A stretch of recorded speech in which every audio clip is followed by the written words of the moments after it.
वो कैरेक्टर क्या क्या थे?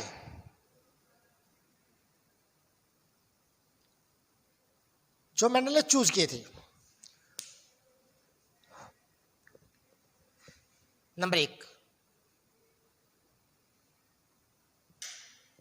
फर्स्ट कैरेक्टर था स्टेमाइट।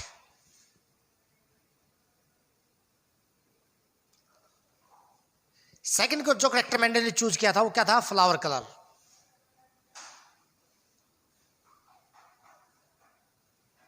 फ्लावर का कलर। थर्ड कैरेक्टर जो चूज किया था फ्लावर पोजीशन।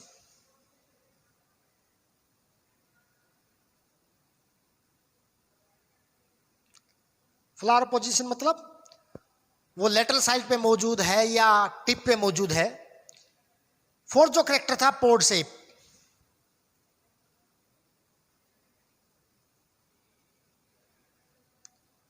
जिसमें मटर होते हैं उसको बोलते हैं पोड। पांचवा जो कैरेक्टर चूज किया था पोड कलर।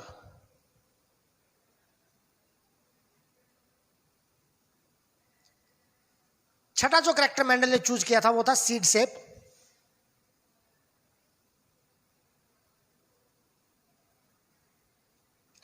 और नेक्स्ट जो कैरेक्टर था वो क्या था? कोटलेडन कलर, जिसको हम सीड कलर भी बोल सकते हैं। और seed colour. These are the 7 contrasting characters that are chosen by Mendel for the hybridization experiment. Hybridisation का मतलब होता है दो डिफरेंट वैरायटी को मिला के एक तीसरी पैदा करना। ठीक है। इनके बाद ये तो कैरेक्टर जो मेंडल ने चूज किए थे, इसमें से कुछ कैरेक्टर डोमिनेंट थे, कुछ क्या थे? रिसेसिव थे। कुछ कैरेक्टर क्या थे? डोमिनेंट। और कुछ क्या थे? रिसेसिव। अब डोमिनेंट और रिसेसिव क्या होता है? डोमिनेंट का मतलब होता है प्रभावी, जो नेक्स्ट जनरेशन में अपने आप को रिप्रेजेंट करते हैं। मान लिया फादर ब्लैक है, मदर क्या है? व्हाइट है, और बच्चे ब्लैक आते हैं। इसका मतलब है ब्लैक कलर उसके ऊपर, व्हाइट के ऊपर क्या हो गया? डोमिनेंट। यानी कि जो प्रभावी होता है, जो अपने आप को रिप्रेजेंट करता है, उसे क्या बोलते हैं? Dominant character. अब स्टेमाइट के अंदर जो टॉल था वो डोमिनेट था। किसके ऊपर?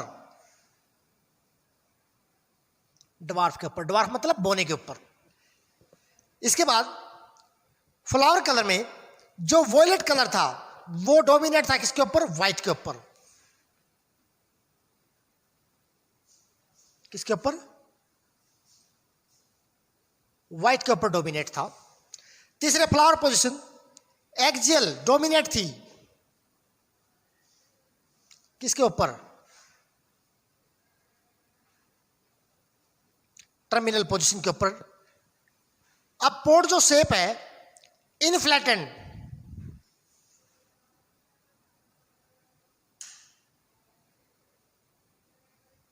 डोमिनेट थी। किसके ऊपर?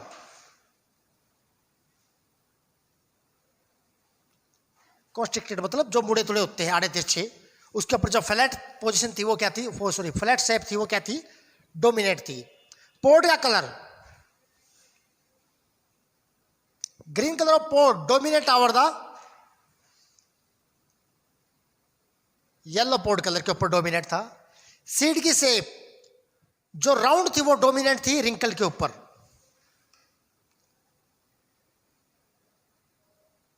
राउंड सीड शेप क्या थी? Dominant over the wrinkle.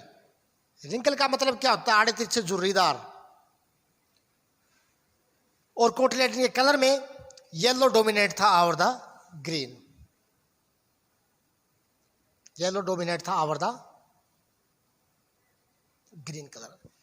In 7 pair of contrasting character, बार बार मैं वर्ड कह रहा हूं कॉन्ट्रास्टिंग कैरेक्टर। कॉन्ट्रास्टिंग कैरेक्टर का यहां पे क्या मतलब होता है? इजीली सेपरेट, जिनको आसानी से क्या किया जा सके? सेपरेट किया जा सके, उन्हें क्या बोलते हैं? Contrasting character. क्या बोलते हैं? Contrasting character. यानी कि ये क्वेश्चन बोर्ड में भी आता है, which of the 7 character are chosen by Mendel, write a short note on them.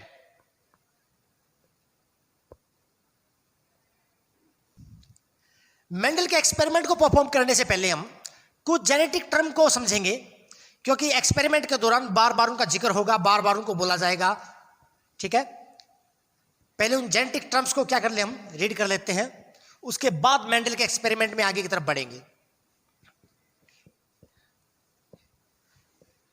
Important genetic term,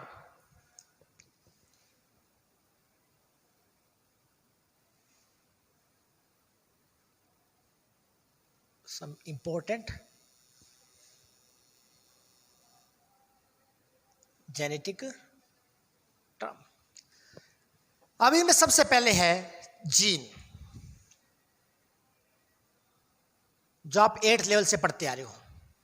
gene, gene जो वर्ड है ये देने वाला कौन था? Johansson.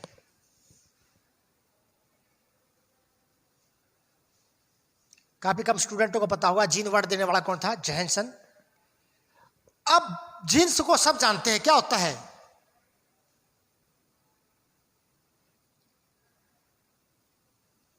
Basic unit of heredity, यानी कि वो छोटी छोटी इकाई जिसके कारण माता पिता से बच्चों में ट्रांसफर होते हैं। और it is linear segment of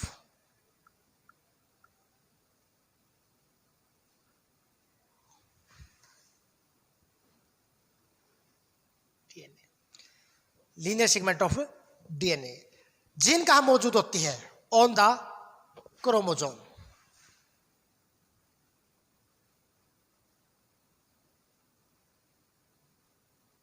present on the chromosome. Linear position में कहां मौजूद होती है? क्रोमोसोम के ऊपर मौजूद होती है। अब जीन की जगह जो हम बार बार वर्ड यूज करेंगे, वो वर्ड यूज करेंगे हम एलील्स। क्या वर्ड यूज करेंगे? एलील वर्ड यूज करेंगे। एलील क्या होती है? देखिए, माना जाता है कि क्रोमोसोम हमेशा किसमें होते हैं? पेयर्स में होते हैं। किसमें होते हैं? पेयर में। तो उसी प्रकार से जीन भी अकेली नहीं मिलती, जीन भी किसमें होती है? पेयर्स में होती है। एलील वर्ड देने वाला कौन था? Bateson.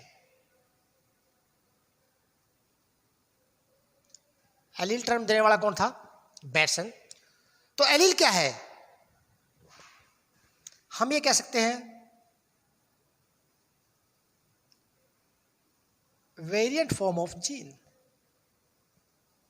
Variant form of gene मतलब जो उसके सामने प्रेजेंट होती है, present on the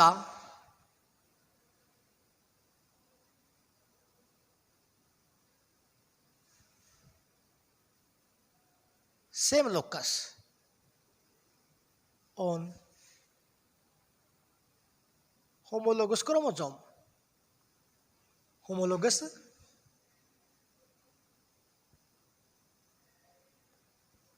chromosome. Homologous का मतलब क्या होता है? Same origin. जिन क्रोमोसोम का ओरिजिन सेम होता है, उनकी सेम पोजीशन में जो जीन होती है, मान लिया ये एक क्रोमोसोम है, ये दूसरा क्रोमोसोम है, ये क्रोमोसोम पेयर हो गया। ऐसे ऐसे 23 पेयर्स ऑफ क्रोमोसोम मौजूद होते हैं ह्यूमंस के अंदर। एक जीन मान लिया यहां पे मौजूद है, उसके दूसरी जीन यहां मौजूद है, और ये क्रोमोसोम आपस में क्या है? मान लिया क्रोमोसोम ए है और ये क्या है? ये A1, ये A2। A1 और A2 क्रोमोसोम आपस में क्या है? एक दूसरे के होमोलोगस क्रोमोसोम है। तो ये जो जीन है, ये जीन और ये जीन, ये क्या कहलाएगी? एलील्स। क्या कहलाएगी? एलील्स। हम ये भी कह सकते हैं pair of gene present on the homologous chromosome on the same position. On the same position. Allele के बाद जो जेनेटिक टर्म यूज होती है वो आती है डोमिनेंट और रिसेसिव या फिर फिनोटाइप। पहले बोल देते हैं हम फिनोटाइप को।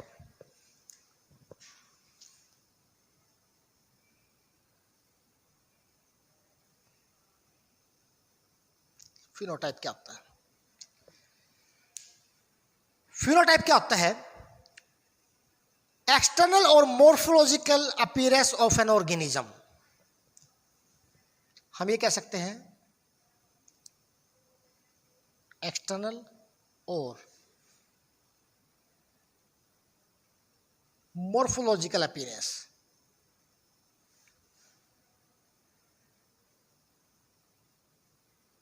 Of an organism.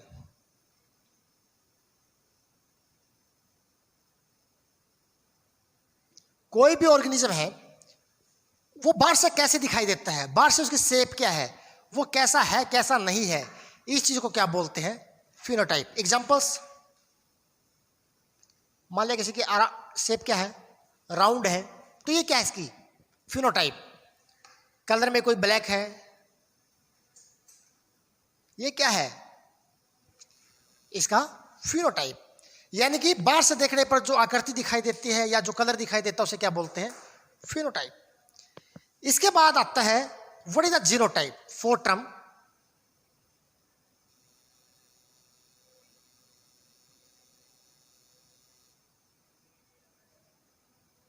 Genotype, genotype क्या है, जीनोटाइप क्या है, genetically makeup of an individual.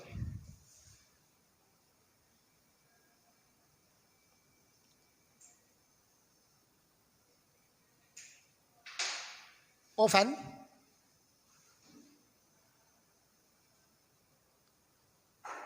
Individuals, या हम ये कह सकते हैं जेनेटिक कॉन्स्टिट्यूशन और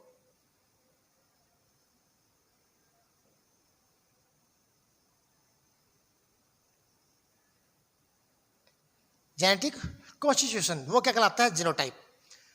अब सिंपल सी बात है, देखिए मान लिया यहां पे मैंने लिख दिया राउंड ब्लैक या फिर टाल लिख दिया, ये क्या है, फिनोटाइप है। अब मान लिया मैं टोल को रिप्रेजेंट करता हूं कैपिटल टी से, ठीक है, और राउंड को डिनोट करता हूं मान लिया कैपिटल आर से। तो एक कैपिटल टी कैपिटल आर, ये क्या है, ये जीनोटाइप है।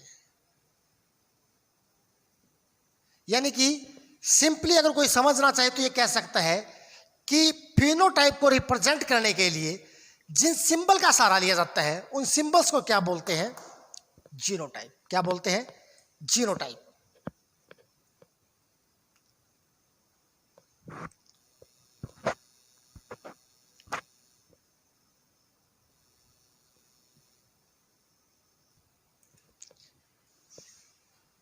इसके बाद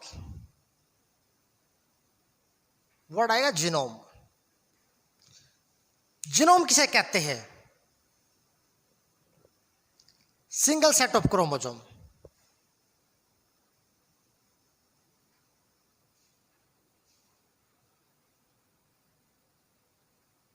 सिंगल सेट ऑफ क्रोमोसोम। अब देखिए मान लिया ह्यूमंस के अंदर कितने होते हैं, 22 pair is equal to 46 chromosome होते हैं। मैंने लिखा 22 पेयर्स, यानी कि प्रत्येक क्रोमोसोम एक जोड़े में है। यानी कि यहां से लिखे 1 2 3, तो क्या लिखेंगे, इस तरह जोड़े बनाएंगे, क्रोमोसोम क्या बनाएंगे, जोड़े बनाएंगे। अब यहां से लेके 22 तक, सॉरी 23 पेयर्स, अब यहां से लेकर 23 पेज तक सारे क्रोमोसोम ऐसे ही मौजूद है जोड़े में। अगर हम एक तरफ क्या क्या कर दे, इग्नोर कर दे, तो सारे के सारे क्रोमोसोम सिंगली अक्कर है, यानी कि पेयर में मौजूद नहीं है। यानी कि 23 सिंगल क्रोमोसोम, जिसे हैप्लॉइड भी बोलते हैं, क्या बोलते हैं, हैप्लॉइड, वो क्या कहलाएगा, जीनोम कहलाएगा। यानी कि हैप्लॉइड सेट ऑफ क्रोमोसोम क्या कहलाता है, जीनोम कहलाता है। क्या कहलाता है, जीनोम। इसके बाद वर्ड आता है homozygous and heterozygous. Homozygous and heterozygous क्या है, मैं बार बार टर्म यूज करूंगा, ये होमोजाइगस है, ये हिट्रोजाइगस है, ठीक है।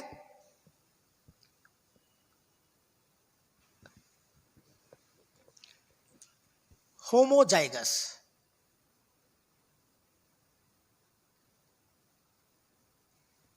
होमो मीन्स होता है सेम, ठीक है। इसने कहा अगर सेम एलील हो for a particular gene on both the homologous chromosome,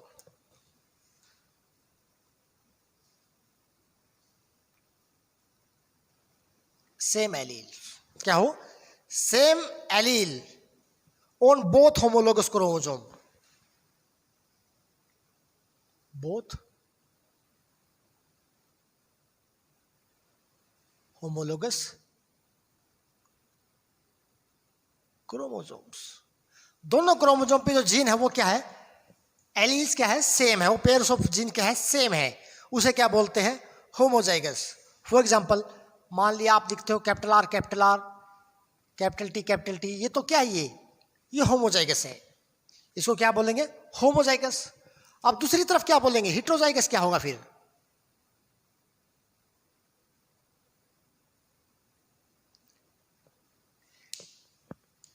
different allele of a gene on homologous chromosome.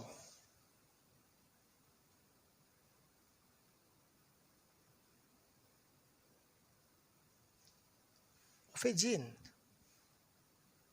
on, both लिखने की जरूरत ही नहीं, on homologous क्रोमोसोम। मान लिया एक एलील है कैपिटल आर, एक स्मॉल आर, तो ये दोनों अलग अलग टाइप की होगी, ये जीन अलग है, ये जीन अलग है, बोथ एलील्स। यानी कैपिटल आर और स्मॉल आर ये क्या है, या कैपिटल टी स्मॉल टी ये क्या है, ये है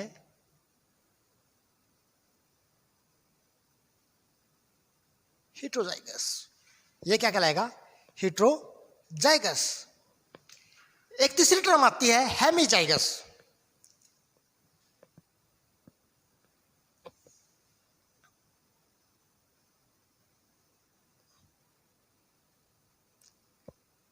हेमीजाइगस। अब देखिए मैंने कहा था कि जिस तरह क्रोमोसोम पेयर्स में होते हैं उसी प्रकार जीन पेयर्स में होती है, और पेयर ऑफ जीन क्या बोलते हैं, alleles.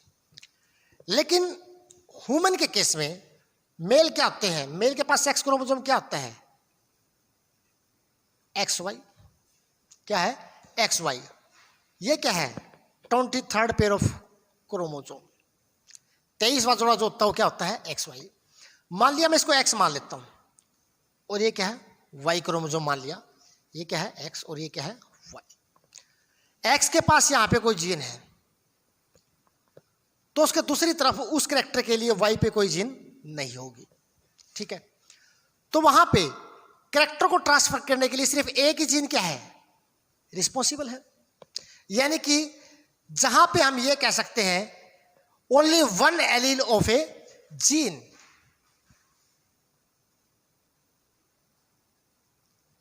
One allele of A gene, यानी पेयर होने की बजाय सिर्फ अकेली मौजूद है और वो कैरेक्टर को ट्रांसफर करती है, तो उसे क्या बोला जाएगा, हेमीजाइगस। यानी कि ह्यूमंस मेल क्या होते हैं, इन दिस केस हेमीजाइगस होते हैं।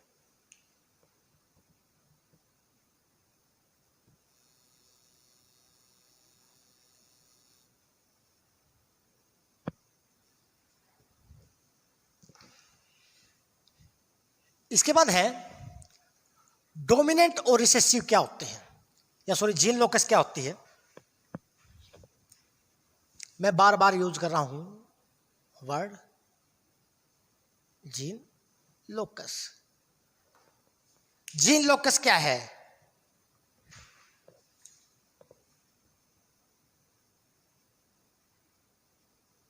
पोर्शन ऑफ क्रोमोसोम, क्रोमोसोम का वो पोर्शन हैविंग सिंगल जीन, जहां पे कोई जीन मौजूद है। मान लिया ये क्रोमोसोम है, यहां पे कोई जीन मौजूद है, तो ये क्या कहलाएगा, लोकस, जीन पोजीशन क्या कहलाएगा, लोकस।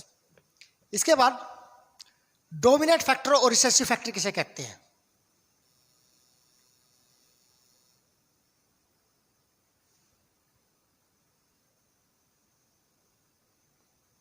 डोमिनेंट फैक्टर और रिसेसिव फैक्टर। डोमिनेंट क्या होते हैं? फैक्टर मतलब जीन बोल सकते हो आप, which represent itself, represent itself in homozygous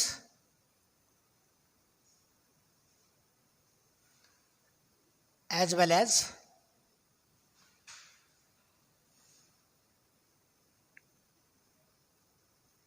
in heterozygous condition।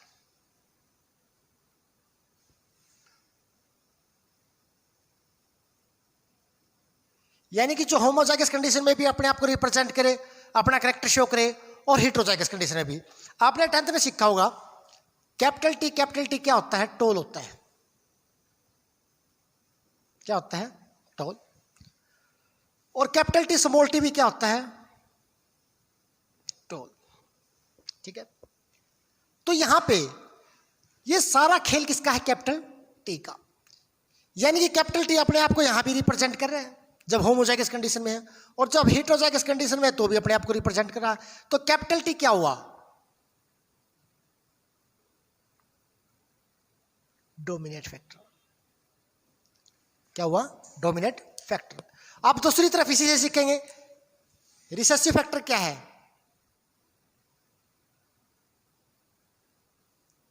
Recessive factor, अब जो रिसेसिव फैक्टर है यहां तो हमने देख लिया, ये हेटेरोजाइगस कंडीशन में तो अपने आप को रिप्रेजेंट करता नहीं, क्योंकि हेटेरोजाइगस कंडीशन में तो कौन रिप्रेजेंट करता अपने आप को?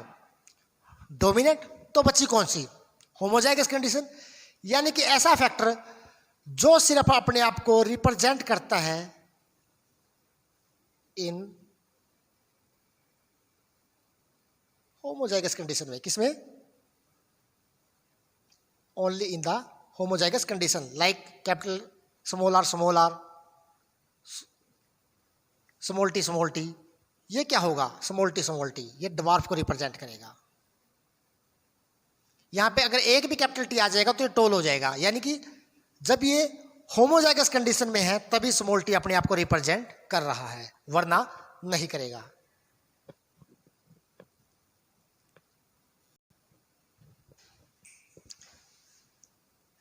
इसके बाद आता है कुछ और भी जेनेटिक टर्म है, जीन पूल किसे बोलते हैं?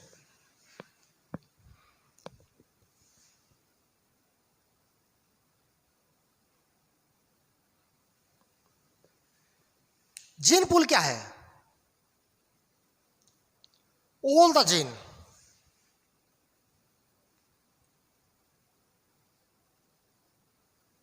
All the genes and their alleles, जितने भी जीन्स है या एलील्स है जो कि मौजूद है, जो कि क्या है? प्रेजेंट है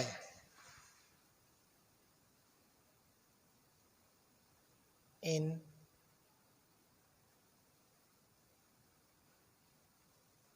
इनब्रीडिंग पॉपुलेशन। मान लिया ह्यूमन प्रजातियां हैं, अब ह्यूमन आपस में क्या कर सकते हैं? रिप्रोडक्शन करते हैं, तो जितनी जीन हमारे अंदर मौजूद है वो सारी मिलकर क्या कहलाएगी? Gene pool. क्या कहलाएगी? Gene pool. इसके बाद 3 क्रॉस आते हैं जो बहुत इंपॉर्टेंट है। आपने 10th क्लास में सीखा होगा कैपिटल टी स्मॉल टी, इसको बोला गया था टाल, इसको बोला गया था ड्वार्फ, और इनके रिजल्टेंट से आया था कैपिटल टी स्मॉल टी, जो कि क्या बोला गया था? F1 जनरेशन, जिसको क्या बोला गया था? F1 generation. और ये F1 जनरेशन जो आई थी ये सारे क्या थे? Hybrid toll. क्या थे? हाइब्रिड टोल, क्योंकि इस तरफ से कैपिटल टी आया था कॉमन, इस तरफ से कॉमन क्या आया था? स्मॉल टी, और ये मिलके क्या हो गया था? Capital T small T. यहां तक आप 10th में सीखा था एक बार आपने, ठीक है। अब क्रॉस इनके हिसाब से 3 टाइप के होते हैं। सबसे पहले टेस्ट क्रॉस किसे कहते हैं? फर्स्ट।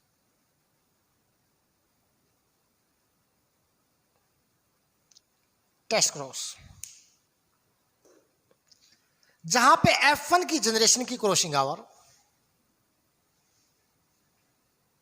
किसके साथ करवाई जाए?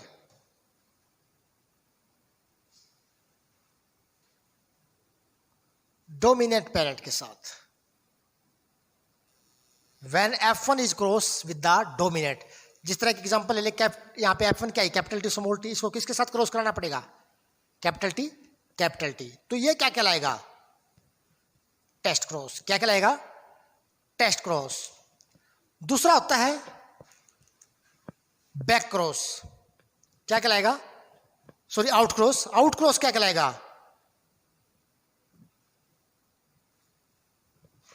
सॉरी, ये रिसेसिव के साथ होगा भाई। किसके साथ? रिसेसिव के साथ टेस्ट क्रॉस कहलाएगा। किसके साथ? रिसेसिव के साथ। यानी कि टेस्ट क्रॉस क्या होगा? जब F1 की क्रॉसिंग और किसके साथ करवाई जाए? रिसेसिव पेरेंट के साथ। और रिसेसिव कौन है जो अपने आप को रिप्रेजेंट नहीं करता? Small T, small T. इसके बाद आता है out cross.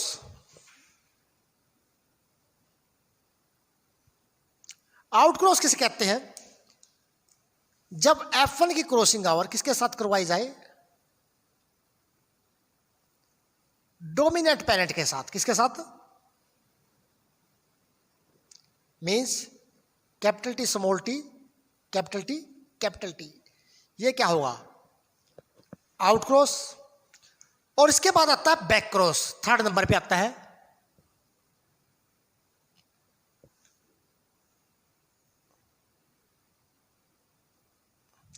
Back cross. Back cross क्या होगा? F1 into any of parents, may be dominant may be recessive, किसी के साथ करवा दो तो उसे क्या बोलेंगे? Back cross. It mean to say every test cross and out cross should be back cross. कि प्रत्येक टेस्ट क्रॉस या आउट क्रॉस क्या होता है? बैक क्रॉस होता है। लेकिन प्रत्येक बैक क्रॉस टेस्ट क्रॉस नहीं होता और प्रत्येक बैक क्रॉस आउट क्रॉस नहीं होता।